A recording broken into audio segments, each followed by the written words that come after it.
কিন্তু তার জামিন শুনানি হয় নাই। এরপরেও সালাউদ্দিন আহমেদ এবং আইনমন্ত্রী অশিক্ষিত আসাদুজ্জামান দাঁড়ায় বলবেন যে আমরা তো বিচার বিভাগে হস্তক্ষেপ করতে চাই না। প্রমাণ দেন কেন আজকে হাসান নাসিমের জামিন শুনানি হলো না, কেন হাসান নাসিমকে গ্রেফতার করা হলো, কেন তাকে ডিবি দিয়ে তুলে আনা হলো, কেন 3 ঘন্টার মধ্যে জানানো হলো না তাকে কেন গ্রেফতার করা হয়েছে। তারেক রহমান ফেসবুকে এসে বলছেন যে কার্টুন প্রচার করেন, আমার বিপক্ষে হলেও করেন, কিন্তু যেই কার্টুনে কোন রকম মানহানি নাই, যেই কার্টুনে একটা স্যাটায়ার করা হয়েছে যেটি চিফ হুইপ নিজেই করেছেন, সে চিফ হুইপ আবার তার লোকদেরকে দিয়ে মামলা করিয়ে হাসান নাসিমকে গ্রেফতার করছেন। আমাদের ভাই হাসান নাসিম জেলে আছেন।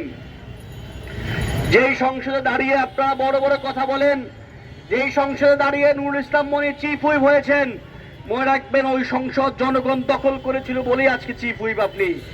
ফলত আমরা আজকের এই সমাবেশ থেকে দাবি করছি হাসান নাসিমকে অবিলম্বে মুক্তি দিতে হবে।